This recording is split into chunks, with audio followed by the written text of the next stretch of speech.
used to think if I couldn't find hope, I should just let it all go. I used to think if I couldn't make dreams come true, I should just let them all go. When life seems impossible, from everything will change just one little bit. When life feels intolerable, find your true source of love. Concentrate, focus. Il est difficile de s'exprimer sur une telle expérience. D'un point de vue artistique, c'est un milieu où l'on ne peut pas mentir, où tout faux semblant, toute insincérité risque d'éclater au grand jour. Mais si l'on cherche une forme de vérité émotionnelle, ce genre de rencontre la nourrit. D'un point de vue personnel et humain, la rencontre en prison m'a fait réaliser que tout le monde devrait entrer dans un tel lieu une fois dans sa vie. Avant de prononcer de grands jugements, ou afin de mieux les prononcer, il est toujours préférable de savoir ce qu'il y a de l'autre côté des murs. Et ce que j'ai perçu de l'autre côté de ces murs, aussi paradoxal que cela puisse paraître, ce n'est ni de la dureté ni du cynisme, c'est une demande d'amour. C'est son absence qui conduit là-bas. Le plus étonnant, c'est que la plupart de ces hommes et femmes en sont conscients et l'expriment. Voilà ce que j'ai à en dire. Je ne veux pas mettre trop de mots sur une expérience qui, après tout, se vit. Et ben non, on va essayer d'en mettre des mots. Quelle était la plus grande peur avant d'y entrer ? Il faut peut-être juste expliquer que moi, nous sommes allés ensemble dans un quartier de femmes. Ça y est, je fais une attaque soudaine de tachycardie, je n'étais pas prévenue, il parlait de ça, c'est vrai que ça remue en fait plus profond, donc c'est peut-être moi qui vais pleurer à ta place ce soir. Prison, maison d'arrêt de Strasbourg, quartier de femmes, elles sont une trentaine, au milieu de 800 mecs, alors que normalement il n'y a que 400 places pour accueillir les hommes. On arrive, ma première peur, ma plus grande peur, c'était je crois de ne pas être juste, de mettre trop d'intention, de vouloir trop faire oublier les barreaux qui nous entouraient, les poussettes dans le fond, la jeunesse de ces femmes qui avaient l'air de sortir d'une classe de terminale. Ma plus grande peur, c'était de tricher avec moi-même et donc de ne pas être à la hauteur aussi de la confiance qui m'était donnée. J'aurais tendance à répéter un peu la même chose, je pense. Moi, ce qui me faisait un petit peu peur, c'était la peur de l'indécence. Je venais de l'extérieur avec ma vie plutôt pas mal, plutôt chouette, sans trop de soucis. Et c'est l'introduction, je ne savais pas comment est-ce que... Et d'ailleurs, mon introduction, je ne sais plus si elle a été maladroite, mais je filmais à l'époque, et je sais qu'à un moment, j'ai fait une microscope avec les prisonniers. Et il y a eu un moment de petite tension avec l'un d'eux qui avait mal compris quelque chose que j'avais dit. Et moi, ça m'a complètement désarçonné. Alors ça, je m'en suis rendu compte avant la post-clope, mais la post-clope a été l'occasion de remettre tout ça en ordre. Mais ça m'a complètement désarçonné parce que moi, je venais là en leur expliquant que je n'étais pas juge, je ne savais pas pourquoi ils étaient là et que je m'en foutais, que ce n'était pas mon problème, qu'on était là pour faire autre chose. Il y en a un des deux qui m'a regardé comme... qui m'a dit, mais non, en fait, on n'est pas là pour rien, et vous n'êtes pas n'importe qui. Et donc, c'est ça, cet équilibre à trouver entre la facilité du rapport qu'on devait établir et la complexité de la relation qui était complètement inégale, c'est ça qui était compliqué.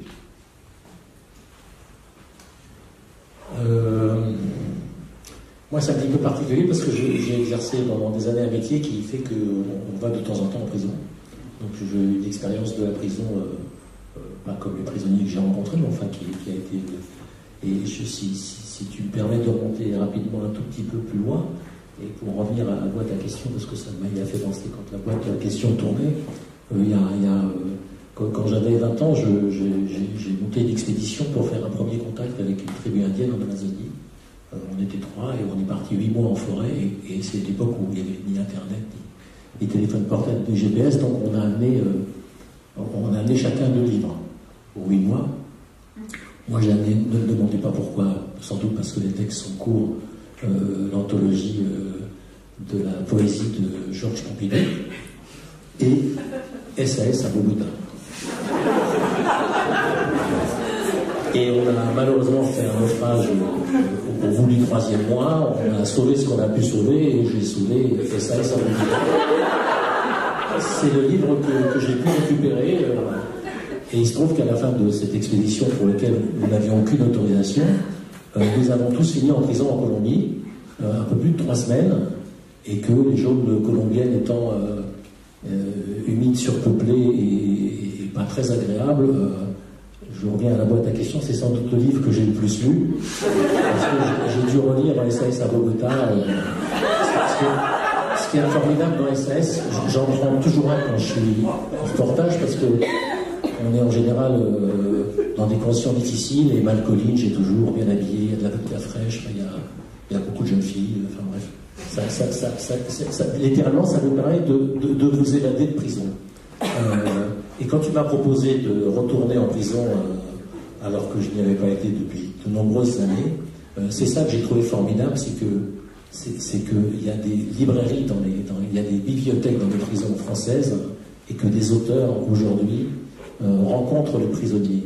Et quand on sait déjà ce que c'est qu'une peine de 3 semaines, quand on a affaire à des gens qui ont 15, 20 ans, enfin, quand on va en prison, on ne sait pas, on sait que c'est des noms d'arrêt, on connaît à peu près la limite des peines.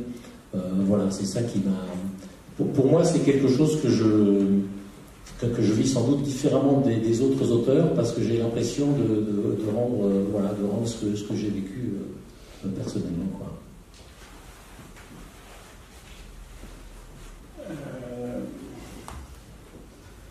Alors la prison, pour moi, ce sont des Noëls silencieux. Dans la prison, il y a prix et il y a son. Donc des Noëls silencieux, des silences de mon père. Dans la prison, il y a l'espoir de comprendre quelque chose, de comprendre pourquoi. C'est toi qui m'envoies au Rwanda pour ce documentaire que tu avais produit avec Chef Izé. Tu n'es pas censé aller en prison au départ. Et on s'est retrouvés en prison. La prison dans laquelle il y avait tous les génocidaires qui étaient enfermés. C'est une prison sans barreaux, sans porte. Ils étaient mieux à l'intérieur qu'à l'extérieur. La prison, c'est une invitation à m'exprimer avec le prix du son, le prix d'une voix, le prix d'un mot, et des mots qui ne viennent pas. D'une parole qui est à côté, d'un échange qui est tellement prenant et émouvant pour moi que je ne comprends pas ce qui se passe. Et je n'ai pas compris ce qui se passait. Et la prison, c'est tout ce que j'aurais voulu raconter à mon père, qui a fait des séjours, quand j'ai écrit mon premier livre et qui était dédié pour tout ce qu'il n'a pas dit. Il est mort d'un cancer de la gorge, il est mort, il ne pouvait plus parler. Et dans la prison, il a appris le son. Et c'est toujours cette idée-là de comprendre pourquoi et des mots qui ne viennent pas.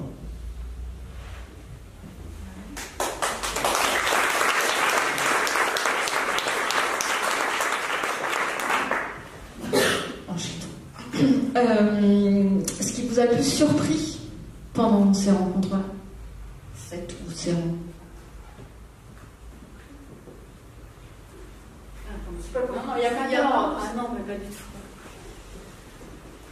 Alors j'avais juste dans l'esprit d'être la plus ouverte possible en arrivant, peut-être justement pour accueillir cette surprise-là. La première chose, je crois, moi, c'est le bruit. Même si c'est quelque chose, évidemment, qu'on pouvait anticiper. On a tous vu des séries télé qui se passent dans le milieu carcéral, des films. Mais quand on entre, le bruit des portes, le bruit qui vraiment, mais je sais pas, vous glace, enfin moi m'a glacé. Le bruit lointain peut-être aussi, des trousseaux de clés, enfin, c'est vraiment un univers sonore très particulier. Alors c'est finalement assez proche de ce que tu dis, c'est parce qu'il y a du silence aussi, qu'il y a ce bruit-là qui est d'autant plus envahissant et marquant. L'autre chose, bien sûr, ça a été pour moi la jeunesse de ces femmes. Alors toutes n'étaient pas des gamines, mais enfin il y en avait quand même un paquet qui avait 19 ans, 20 ans. Et dans ces moments-là, c'est la certitude que elle, c'était moi, et qu'il y avait ça qui nous séparait, et encore. Que j'aurais pu être à leur place, que Charlotte aurait pu être à leur place, et qu'elles auraient pu être à la nôtre et échanger avec nous en étant de l'autre côté, celle qui allait ressortir peu de temps après. Donc c'est ce moment, en fait, où on arrive à vivre l'idée du transfert, sans aucun jugement. Ça, c'est peut-être aussi ce qui m'a surprise d'ailleurs, le fait que pas une seule fois, je le disais d'ailleurs aussi Gilles, je n'étais dans une position morale ou moralisatrice, jamais. Il y a eu même des éclats de rire, hein, il y avait quelque chose qui était très spontané, qui était très naturel, mais qui quand même, lorsqu'on sort, nous, dépose quelque chose, ne nous laisse pas tranquilles, on pourrait reprendre cette formule très belle, nous agite, et surtout, moi, ce qui m'a vraiment marqué, c'est le sentiment qu'on ne pouvait pas rester à une simple rencontre unique, que ça pouvait faire un peu, je vais dire avec des mots peut-être brutaux, mais la visite au zoo, et qu'on ne pouvait pas se contenter d'une visite au zoo, qu'il y avait un chemin qui était en train de se tracer, que ce chemin allait nous obliger à nous engager, tout simplement, donc y retourner l'an prochain, par exemple, mettre en place d'autres types d'accompagnement, des envois de livres. Alors pour les femmes en plus, il y a vraiment quelque chose de très très spécifique, puisqu'elles sont minoritaires et elles sont parfois balayées par la masse, entre guillemets, des hommes, avec les rondes, le fait qu'elles aient moins accès à la bibliothèque centrale, par exemple, que les hommes, etc. Et qu'il y a quelque chose à faire surtout pour réussir la sortie. Parce que la maison d'arrêt de Strasbourg, je ne me souviens plus, mais c'était plus de 50% de taux de récidive. Donc on se dit bien qu'il y a un échec de la société dans ce mode de fonctionnement. Donc vraiment, voilà, moi ça m'a mise en mouvement et c'est assez fort finalement de se dire que elles qui sont enfermées, eux qui sont enfermés, moi ça m'a porté vers l'envie d'ouvrir un petit peu et de faire bouger les choses. Alors moi ce qui m'a surpris c'est au cours de je ne sais plus combien de temps ça durait, 3 heures, 4 heures, il y avait la moitié du temps on dialoguait autour d'un livre, d'un de nos livres, et l'autre moitié du temps était consacré à un petit atelier d'écriture. Et moi, il y a un exercice que j'aime bien faire, c'est, pour reprendre un petit peu les mots de Victor Gestin, c'est le côté artisanat, c'est de fournir une pâte. Et donc, régulièrement, quand je vais dans des lycées, plus dans des lycées un peu compliqués, je demande aux élèves, quand je leur faire un atelier d'écriture, de choisir des mots. Et à partir de là, on part sur une liste de mots, tout le monde a la même pâte, et à partir de cette pâte-là, chacun va créer une petite histoire, va écrire une page, une lettre, enfin, peu importe la forme, mais l'idée c'est qu'on parte tous de la même matière pour écrire une petite œuvre. Et dans les lycées, c'est souvent assez amusant parce qu'il y en a toujours un qui sort clamolette, saucisson, enfin un mot un peu rigolo, enfin, si on trouve les mots clamolette et saucisson rigolo. Ce qui peut être mon cas. Maintenant, maintenant on les connaît, les clamolettes et les saucissons, ça fait... Enfin, c'est pas... Et dans la prison, ça s'est pas du tout passé comme ça. Et j'avais pas anticipé, c'est qu'il n'y avait pas un mot qui était neutre. C'était liberté, famille, enfant, amour, femme. Et il y avait tous les mots étaient chargés de sens et de désespoir et de défaite en fait. Et c'est pour ça que pour la première fois, tous les textes se sont un petit peu ressemblés, ou en tout cas ils allaient dans le même sens, et qui était un sens, c'était assez proche de l'autoflagellation et de la culpabilité. Et ce qui était moins rigolo que ce que je pensais.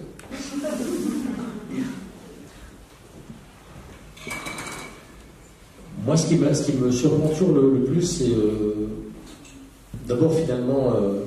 comme vous rentrez dans leur univers qui est clos, ils vous considèrent comme le temps de la discussion enfermé avec eux, pour le coup, et donc ça, je trouve que ça efface la barrière de la liberté de la détention. On discute assez librement. Et sur les ateliers d'écriture, bon, ça va de celui qui ne sait pas écrire à celui qui sans doute j'ai croisé un vieux monsieur qui avait écrit quelque chose d'assez formidable. Il m'a dit, vous savez, j'ai pas de mérite, j'ai été 26 ans dans la presse locale. Donc je ne sais pas ce qu'il avait fait, mais... Et entre eux, alors que c'est très dur dans le milieu carcéral et que personne ne se fait de cadeaux, quand ce vieux monsieur a lu son poème, il l'a lu en premier. Enfin, quand je l'ai fait travailler sur... je leur avais lu la première phrase, qu'il est dur, le bruit de l'œuf dur sur le comptoir, et qu'est-ce qui est dur, et quels sont les bruits qui sont durs pour vous. Bon, c'était parti sur, bien sûr, les portes, les rires des enfants qu'on a oubliés. Et très vite, des jeunes gamins qui, eux, savaient à peine écrire, n'osaient pas lire leurs textes. En disant, non, moi je lis pas. Et alors que, d'habitude, quand il n'y a pas les littératures, quand il n'y a pas d'auteur, c'est plutôt un univers très dur où personne ne fait attention à l'autre. Là, c'était les autres détenus qui disaient, mais si, vas-y, lis, si, on y tient. Et donc, il était rassuré, il lisait, et en fin de compte, pendant cet espace de 2-3 heures, il y avait, je sentais un autre rapport qui s'instaurait entre eux, et on sentait que, bon, il voulait le faire durer le plus longtemps possible. Et sinon, l'histoire la plus extraordinaire qui soit arrivée, c'est qu'à un moment donné, j'étais venu pour les échouer, et donc il y avait un jeune garçon qui parlait pas du tout, qui était sans doute d'origine tunisienne ou d'origine marocaine. Et à la fin, alors que tout était terminé, il lève le doigt et il dit, je voulais vous dire, monsieur Manoukian, j'ai trouvé que c'était bien votre roman Les Échoués parce que c'était pas dramatique, vous n'exagérez rien, et bon, tout le monde m'a dit que ce livre était traumatisant. Et je dis, bon, moi, mais je peux me permettre de vous demander si vous êtes échoué vous-même, vous êtes migrant vous-même. Elle dit, non, moi j'étais pasteur. Et tout d'un coup, c'est une discussion est partie parce qu'en fin de compte, il avait une expérience, quoi. Il partageait, et même aux yeux des autres. Alors il a rajouté, je ne faisais pas payer les enfants pour se dédouaner. Donc il y a des discussions comme ça assez surréalistes. Parce que moi, c'est souvent sur les migrants, souvent sur l'islam aussi. Et je ne vous raconte pas les discussions qu'on peut avoir sur l'islam dans les prisons. Là, j'y étais la semaine dernière encore. Voilà, donc je trouve ça assez... moi, j'ai rien vu de plus fort, quoi, que cette rencontre-là.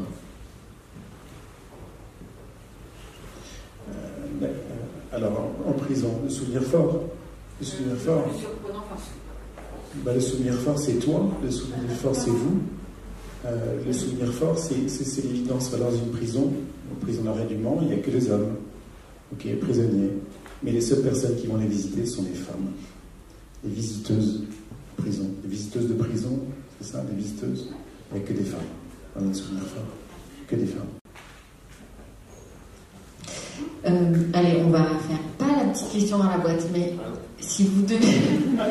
Alors, mais c'est pas hyper facile non plus. Voilà, si de cette expérience-là ne devait rester qu'un mot, un seul. Super, le mec.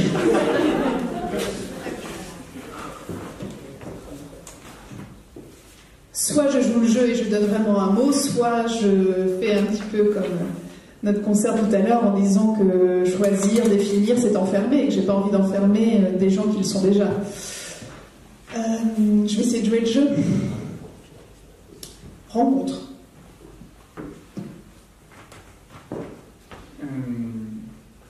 Moi, j'ai un petit peu envie de rebondir sur ce que disait Sébastien tout à l'heure. Je pense que ce qui m'a marqué, et ce qui est un des problèmes qu'on trouve souvent, justement, quand on va dans des lycées difficiles, c'est justement l'absence des mots. C'est qu'on est confronté à des gens qui n'ont pas les codes, qui n'ont pas eu le bon vocabulaire, qui ne savent pas bien faire des phrases, qui n'ont pas la bonne grammaire, qui sont complexés par ça et qui se prennent une porte dans la gueule à chaque fois qu'ils doivent, enfin, c'est en prison, c'est le cas de le dire, mais à chaque fois qu'ils doivent prononcer une phrase correctement. Donc ça serait plutôt, enfin c'est un peu une pirouette, mais ça serait l'absence de mots, l'absence du bon mot justement qui m'impressionne toujours, pas qui m'impressionne, mais qui me touche à chaque fois dans ce genre de situation.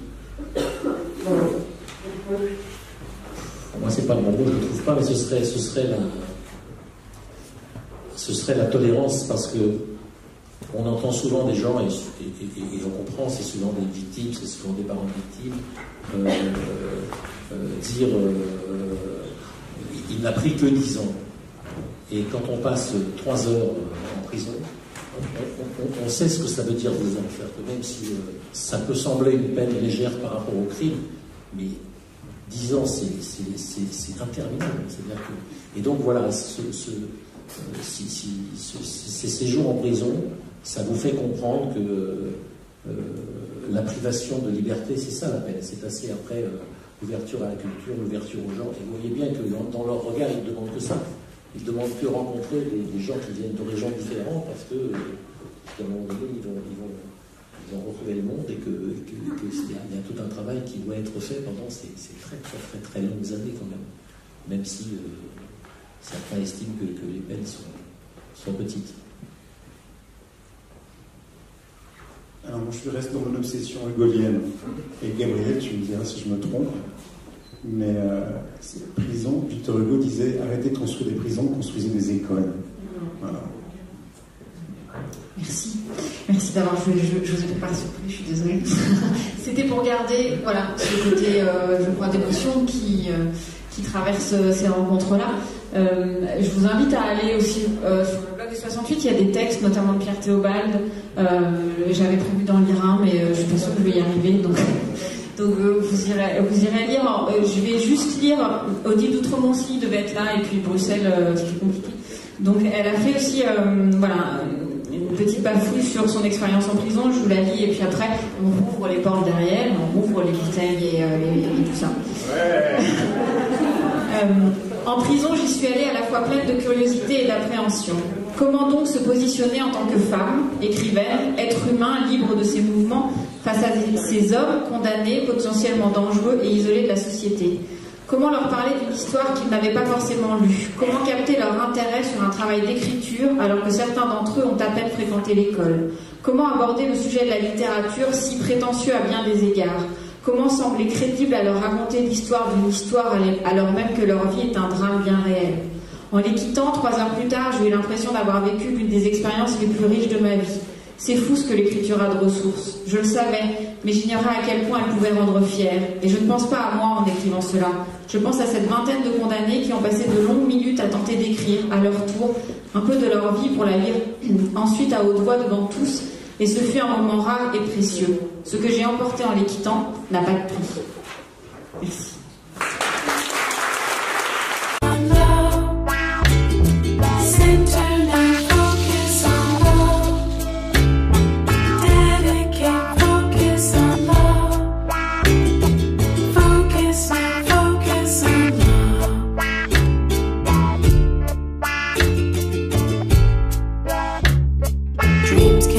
Driving can be a distraction. Dreams can change outcomes.